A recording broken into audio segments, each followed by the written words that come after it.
Welcome, my outside the box thinkers, to the Anti-Aging Unraveled podcast, where I am your host, Dr. Lori Gerber. In this podcast, we will explore the fascinating world of personalized anti-aging medicine that considers the whole person inside and out, and how all systems are interconnected to each other. In today's world of modern medicine, we often find ourselves like just another number in a system that prioritizes quick fixes over sustainable and more natural solutions. Well, let's get ready for a paradigm shift in health and beauty. We look far beyond treating symptoms and aim to get to the root cause of our health and cosmetic issues. This podcast is your go-to source for all things natural, outside the box, and innovative in integrative medicine and cosmetic dermatology. So sit back, relax, and get ready to dive deep into the world of functional medicine and aesthetics with me, Dr. Lori Gerber. Let's take a trip down the real skin revolution pathway together. Hi, everybody, and welcome back to the next episode of Anti-Aging Unraveled. And I'm really excited to do this one today because honestly, we all need to think about basically what we're doing to fix ourselves. And this topic is what I do if I had to fix my health in 90 days. So forget everything, I ever basically learned, if you will. Maybe not everything I ever learned, but forget what everybody tells you. I think that if I lost my medical license tomorrow, if I had no access to fancy clinics, if I were starting from scratch with brain fog, stubborn belly fat, fatigue, inflammation, just complete hormone chaos, this is exactly what I would do in 90 days to rebuild my health from the inside out. So stay tuned for this whole podcast. I promise to make it relatively brief, but before the new year starts, I do have a promotion to get everybody started in this world of regeneration and fixing your body and fixing your health. And I want you to get started early because after the new year, honestly, guys, it gets so crazy. Everyone with their New Year's resolutions, things just get super busy. So I want to encourage you guys to think about this early, sign up early. You don't have to start till January, but even getting that ball rolling and starting with one of our programs, we have tons of deals and really our best deals of the year to get you started before the holiday season. So this is all about what I would do to fix myself. And it's one of the most important I think I've ever recorded because I'm going to talk about the exact blueprint that I use for my own patients every single day. So this is for the woman who's doing all the right things or the man that's doing all the right things but can't lose weight. One that's waking up exhausted all the time or maybe can't get a restful night's sleep. The one whose labs are air quotes normal but feels absolutely awful. So this is not about willpower. This is about biology, about chemistry, about hormones, mitochondria, toxicity, and inflammation. And yes, I'm going to give you the exact framework that I would use to fix all of those things, or at least start that roadmap moving forward for the next 90 days. So first thing I would do, obviously after a very thorough history that I would give to my integrative medicine provider, i.e. myself, is I would test and not guess. So here's what most people get wrong. They try detoxes, they try peptides, they try hormones, they try supplements, and they've never measured what's broken. And they use them in isolation, not together, not in the correct order, and actually not for the right duration, right? These things don't happen necessarily quickly or overnight. So changing them doesn't happen overnight either. So the order in which these things are done, as well as the duration and what you're stacking together is really important because everything affects everything else in the body. So the first core functional labs that I use are basically pretty basic ones. I'll do all of your hormones like your estrogen, your progesterone, your testosterone, DHEA, binding globulin, cortisol, just to name a few, because menopause and andropause is really not a only hormonal problem. It's a brain, adrenal, ovary and testes, thyroid conversion. It's all of these things that come together to create one big problem. We're checking inflammation markers and autoimmune markers, SED rate, CRPs, cytokines, inflammatory markers, all these autoantibodies, these things that actually make our body misbehave. I always say there's three things that make us misbehave or make our body misbehave: food, toxic exposures and pesticides, and heavy metals, and infection. So we're going to look for some of these things. We're going to look for toxins, mycotoxin panels, molds, heavy metals. We're going to look for chronic bugs. tick-borne illnesses, viral panels, mycoplasma, which is like a pneumonia. You can't calm down inflammation if there's a stealth infection driving it. Likewise, with these molds and heavy metals, you can't drain a bathtub while the faucet's still running, right? Because it's going to keep filling up. So as long as we have this limit to how much our body can actually do and achieve and accomplish, I call it a toxic threshold or a toxic load. When that sink is full, you can drain the sink, but it's going to keep refilling if you don't know the problem and stop it. So really big on some of these alternative testing. We do some bug panels. We can do some finger stick ones. Same thing with molds, heavy metals, toxic exposures, and pesticides. I'm a real big believer in checking your toxic exposure load and knowing how well is your body able to reverse these damages. We could do genetics on these things. It's an oxidative stress panel. I love that panel to find out, can your body methylate? Can it detoxify? How's your glutathione pathways, which we're going to talk about? Are they functional? Do we need to work on them? Going and taking a supplement and not knowing if you need it or what it's going to do for you really doesn't help you. Let's talk about the gut and liver. They're big testing panels that I love. Again, it goes back to food being one of those big precursors. Get a food sensitivity test. I love getting detox enzymes. Again, those gene SNPs telling how well we can detoxify. What is the glutathione being able to do? What's our oxidative capability to reverse damage? Dysbiosis and leaky gut testing, SIBO testing. Is our gut working at all? If you don't address that gut, again, that sink never gets cleared out. And we constantly are having problems with re-exposure. So this tells me why weight won't move, why brain fog exists, why you can't function mentally speaking. How is estrogen recycling off? Why is estrogen dominance a problem? And why the inflammation won't shut off. Is it a bug? Is it food? Is it toxic exposures? Without this information, we're really kind of dead in the water. Okay, that's step one. Step two, now that we know what's causing the problem, we need to open the drains, right? Detox first, and then we got to stop the exposures. But if we don't detox, we're never going to get the stuff out of your system. You can't heal what you can't eliminate. So before hormones, before peptides, before weight loss, be sure we're opening those drainage pathways. I would immediately support 2 phases of my liver. Phase 1 is kind of the phase where you're getting it out of the fat and out of the cells and into the bloodstream. Okay, we use like a cytochrome P450 pathway. Basically, we're pulling it out. Phase 2 is excreting it. That's what most people think about. Glutathione, methylation, sulfation, all these words, people using NAC, and they're all basically helping phase 2 detoxification. But the first thing you need to do is clean up your diet, low residue foods, try to get rid of some of the gluten and dairy, at least to kind of take the load down. I love a good liver detox, which has those 2 things in one kit, food avoidance and clean eating for a few weeks. I do it every year. I love it. Getting on some NAC, getting on some glycine, getting on some glutathione or other liposomal precursors, helping with the B vitamins and methylation. Again, how do we get this out of our body once we pull it out of the cells in the bloodstream? If it sits around, it's going to make us feel sick for a while until our body is capable of getting rid of it. Magnesium, another good way to help getting those toxins out of your system. I love binders. Binders are, think about the old movies with charcoal, activated charcoal when there's a poisoning.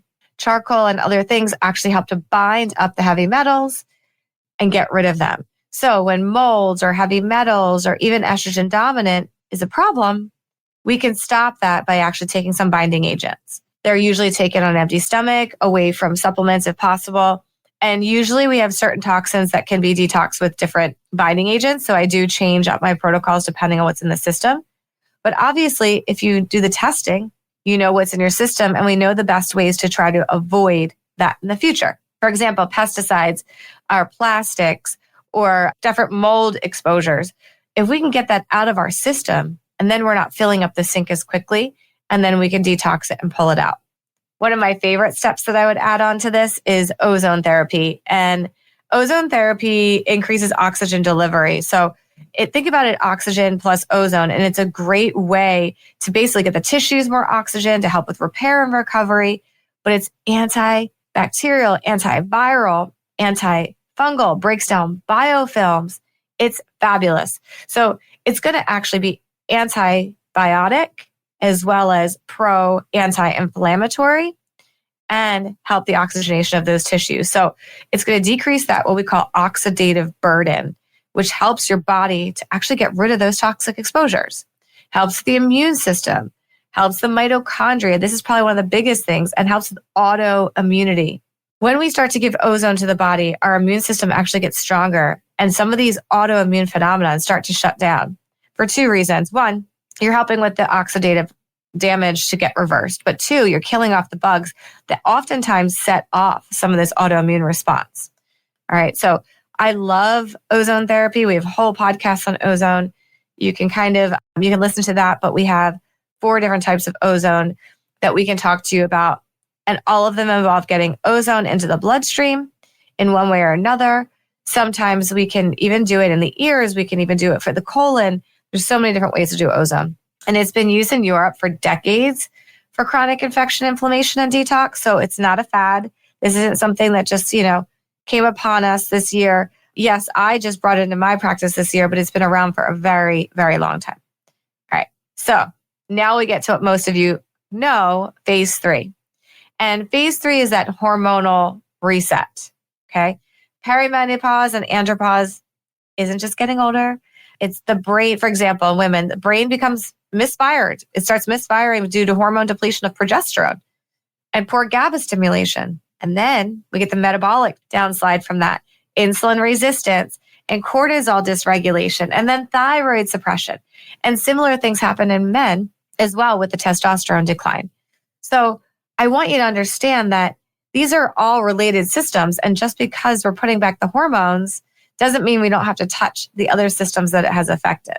So progesterone is for sleep, for anxiety, for estrogen balance, for brain protection, neuroprotection. Estradiol, when indicated, and it has a much better rap as of a couple weeks ago. You listen to that podcast on estrogen replacement, skin, brain, bone density, and belly fat regulation. Testosterone, huge for women and for men. Women have about 1/10 men do, but it's for motivation and that mojo, leaning out, libido, orgasm, confidence, metabolic rate, insulin resistance, and getting rid of that belly fat. And then also the adrenals before the thyroid. If we don't fix the adrenal glands, that cortisol stress response, or don't treat it with a supplement, putting back thyroid won't work. All right. It pushes the thyroid into a burnout state and causes crashes. So if we don't address the cortisol, we really won't get tangible results on the thyroid side. So we really need to make sure we treat it. And the biggest symptom that people have from that is extreme fatigue and weight gain and sleeplessness. So we need to stop the hot flashes. We can stop the sleep with it. We can improve sleep within weeks, especially with hormone replacement. We can turn off night sweats with testosterone specifically and restore mental and brain clarity with progesterone and testosterone.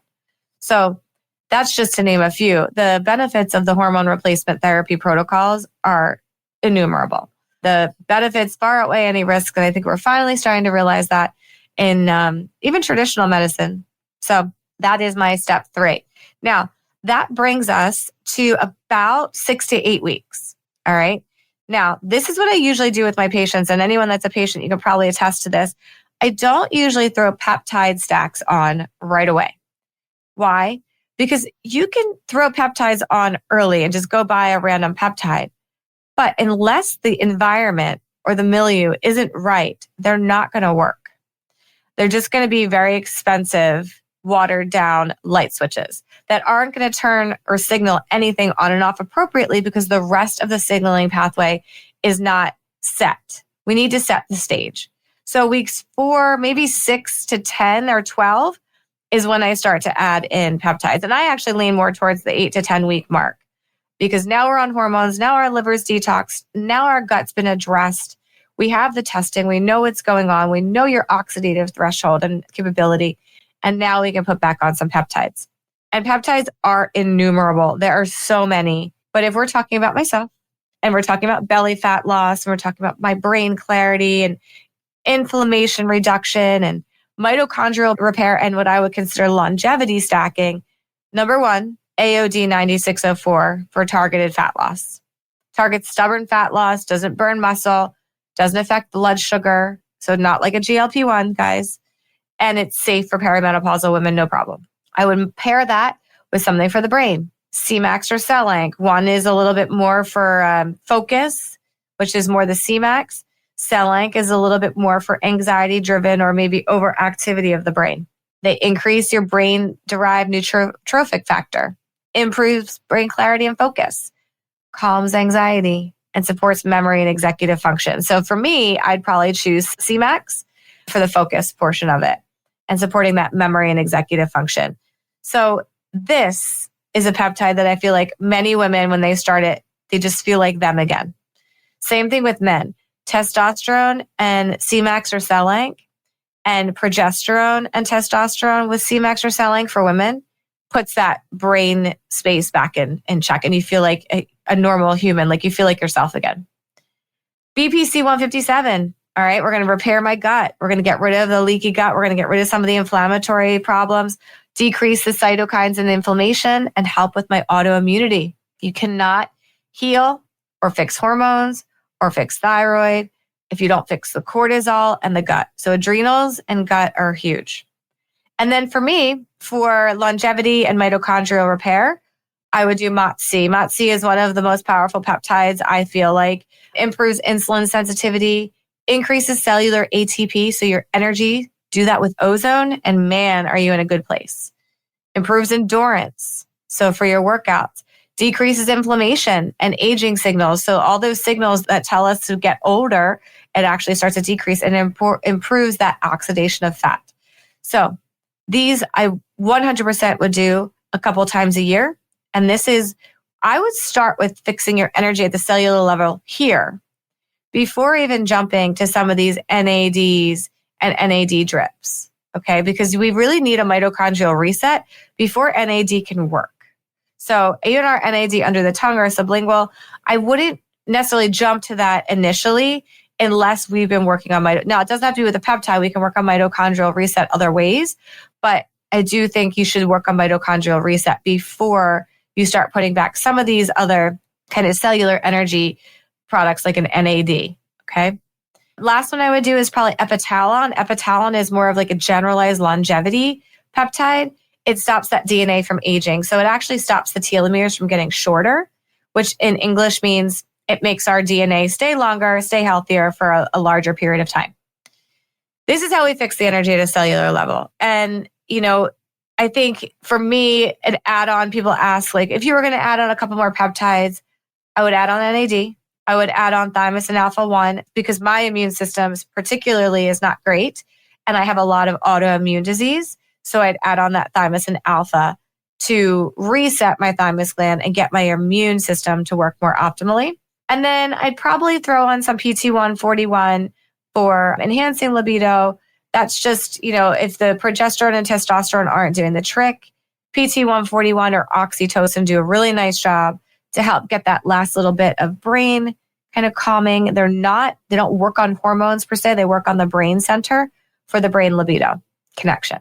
All right. Now, obviously, when we start doing all this, and I alluded to this in the beginning, you want to start and make sure you're getting that nutritional reset from the very beginning. Almost 80% of our toxic exposures on a regular basis are food, whether it's toxins in the food, whether it's just the foods that we're eating we're sensitive to, high sugars. So no ultra processed foods, stable blood sugar, so low glycemic diets, protein with every meal, and getting that high protein, especially for women. Fiber to enhance estrogen clearance is really important. It's remember, it's a binding agent, so it's going to help on the gut, and it's going to help with hormone recycling. And I actually, in menopause, intermittent fasting does not work as well in perimenopause as it does younger and older because the hormones are fluctuating. So it almost shifts you into kind of an adrenal cortisol dysfunction. So no prolonged fasting. We like small, frequent meals. If you're going to fast, it shouldn't be any longer than until 12 for lunch from like 7 o'clock the night before. And all of your carbs that you eat, I don't like more than 5 to 10 grams of carbs per serving, but it should all revolve around taking that with a protein or a fat, all right? And they should be strategic. More carbs in the morning, less carbs at night. We want to mimic that cortisol curve. We want that cortisol to go up in the morning and come down as the day goes on. So we want to make sure we have hormone smart nutrition, detoxifying, low glycemic load nutrition. Okay. So low residue foods, not a lot of pesticides, not a lot of things that have to be broken down strategically. We want to give your body as little work as possible. Okay. And that should be throughout the entire course. And then let's talk about how realistic this timeline is. 90 days, I think, is realistic to get a good start. The first 1 to 14 days, we're going to get the testing. We're going to start draining the liver. We're going to eat healthier. We're going to bind up our toxin. And we probably should start getting on some ozone. Okay. Days 15 to 45, so your first month and a half-ish, that's when we really need to get those hormones on board. After we've started to clean that liver out, after we've started eating cleaner, we're going to get those hormones on. We'll get the gut repair underway and our sleep better.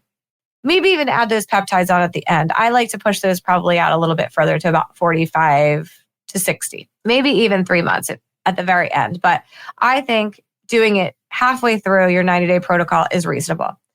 Mitochondrial signaling from those peptides. We're going to get fat loss activation. That fat finally starts to melt away. That brain clarity starts to lock in. That peptide for cell anchor, CMAX, starts to work. Your inflammatory markers start to drop. Your libido comes back. Your sleep patterns are more regular. Your confidence and your mojo gets better. And everything starts to fall into place. The longest part of this is that detoxification pathway, killing off the bugs. Why? Because they take a long time to draw out of the system. And bugs, unfortunately, are always being re-exposed to us 24/7. And unless you live in a bubble, this is happening all the time. So my opinion is you usually should treat the bug as long as you've been feeling lousy. If that's 2 years, it might take 2 years. Doesn't mean antibiotics for 2 years. It just means that we're doing herbal things to actually clean up the system and keep the bug suppressed. Maybe that's ivermectin. Maybe that's methylene blue, okay? There's lots of things that we have at our disposal these days to help get rid of some of these chronic bugs, okay? Maybe it's rapamycin. Rapamycin is another one. So why do most people fail at reset programs? It's important to make sure that it's done in this order, and it's really important to make sure that you stack your hormones and your peptides appropriately. Like if we're going to do a weight loss peptide, then we really should be working on growth hormone and leaning out and testosterone and progesterone at the same time. Otherwise, it doesn't work as well. So I really think that that's very important. But they fail because they skip the testing. They fail because they go crazy with a massive detox kit and they do it really aggressively, or it's not maintainable. And either they feel sick or they don't finish it out, or they just go back to eating the same way they were before. Okay. Too hard, too fast. The gas pedal is just going. Or they add the hormones before starting the drainage pathways. We want to make sure the estrogen is recycling. We want to make sure that testosterone doesn't build up. We want to make sure that your progesterone is getting to the brain and that your cortisol and your thyroid is in check before, we want to do all of those things before adding these hormones on. Adding peptides without fixing your toxic load. If you don't clean out the system, if you don't get rid of the bugs, if you don't bring that toxic load, the environmental pesticides, if you don't bring that down before putting the peptides on board, you're going to be turning on light switches that don't work, okay? Because they are signaling molecules. They're not replacing anything. They're not putting anything back like hormones do. So you're going to spend a lot of money on peptides that aren't functional because your pathways aren't ready for them. So there's a very specific order with which this should be done. And peptides, if you have a chronic infection, peptides aren't going to work. Not well anyway, not until you start to treat the chronic infection. If you have mold exposure, that chronic repeated mold exposure, what do you think is going to happen if we don't treat that and put you on thymosin alpha? That thymosin alpha is not going to be able to keep up with the demand. It's not going to have even an appropriate light switch or a nudge to turn on. They're following internet protocols that aren't based on labs, or they're getting their information and their peptides and their supplements not from a primary doctor, not from someone who's certified in this field. And what I would tell you is, while it might be available to you temporarily, that FDA is soon shutting this down. They're actually enforcing that peptides and oral peptides are prescriptives. They are not to be purchased without having a provider prescription essentially in a program. And they probably should be prescriptions. I don't disagree with that. I just don't agree with taking them off the market and putting things out there that say they're not safe without having the proof that they're not safe. But I would say that not having protocols and not having someone monitoring your labs and checking numbers and beforehand is dangerous, and you're doing yourself a disservice. Even if it's cheaper, you're still doing yourself a disservice because no one's monitoring you or helping you do this. So it's not usually a motivation problem. It's a sequence problem. It's a grouping problem. So my final message to you on this, and this is, again, how I'd fix myself. We can go into different patient cases and things like that, but you don't necessarily need 2 years, and you don't always need 20 or 30 supplements. You don't need willpower. Yes, you need to be able to want to start something, but it really doesn't take a lot of willpower other than the dietary part of it. You need the right testing. You need the right order. You need the right medical support, and your body needs the right signaling. And that's really the key. We need to get your body in a place where those signals are in a good spot so you can turn on all the circuits with these peptides. And that's exactly what we do at Dr. Lori, is we're helping you put these in order and getting you protocols. I'm meeting with you every 3 months minimally. If you're really good at 6 months or longer. And in our longevity ecosystem, our goal is to go through everything step by step by step with you and make sure that you're starting things appropriately, you're starting things in the right order, and that we're grouping them, so they work. I don't want you spending your money on things that don't work. So if today's episode hit home, if you're tired of guessing and you want tests, if you're ready to actually understand what your body needs, then here's your next step. You want to complete your intake on our website. There's a female and a male intake on mydrlori.com. And if you want, you can put 90-day reset right in the notes that you heard this podcast. That would be fabulous. Or you can literally just go to the VIP section in our website. There is a drop down on our main bar, and there's also a little link at the top of our page. Put your email in there and we'll get you all the information to get started and actually get into our, what I would consider our pre-New Year's early access VIP section, where you actually get a free month to start of our fees. For peptides, you get a free 3 months of our fees to start. For our weight loss, it's 1 month as well. You get discounts on your peptides and your hormones for your startup. We get you basically labs to start up, especially if you don't have insurance. We'll get you a kit to start up, or if you don't have good coverage. I know it's the end of the year. A lot of you have met your deductibles. We can work with that as well. And you get your peptide mapping. You get to meet with us regularly. You get all of your longevity and hormone planning, obviously your detox support and everything else. So this is something that I encourage you guys to get started with early before the new year.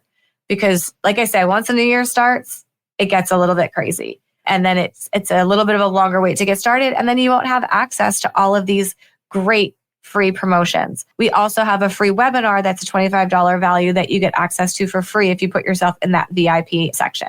So just to finish up, guys, I think, listen, your body isn't broken. It's aging. We know this. It's communicating. I promise you, it will communicate to each other or different parts if we start working on the signaling pathways and get rid of the junk. We have to put some things back, like hormones, right? And maybe some supplements, but it can change faster than you think it can when we actually listen correctly and do things in the right order. So on that note, I hope you enjoyed this podcast, guys. It's our first one of our new series for anti-aging, Unraveled. And I'm doing basically a how to fix your health series. This one's what I had to do if I had to fix my health in 90 days. So stay tuned for our next one. We're trying to put them out every week. And of course, go to mydrlori.com and fill out your intake today. Follow us on YouTube at Anti-Aging Unraveled by Lori Gerber on any podcast platform. You can also find me by a podcast by that same name. Thanks, everyone.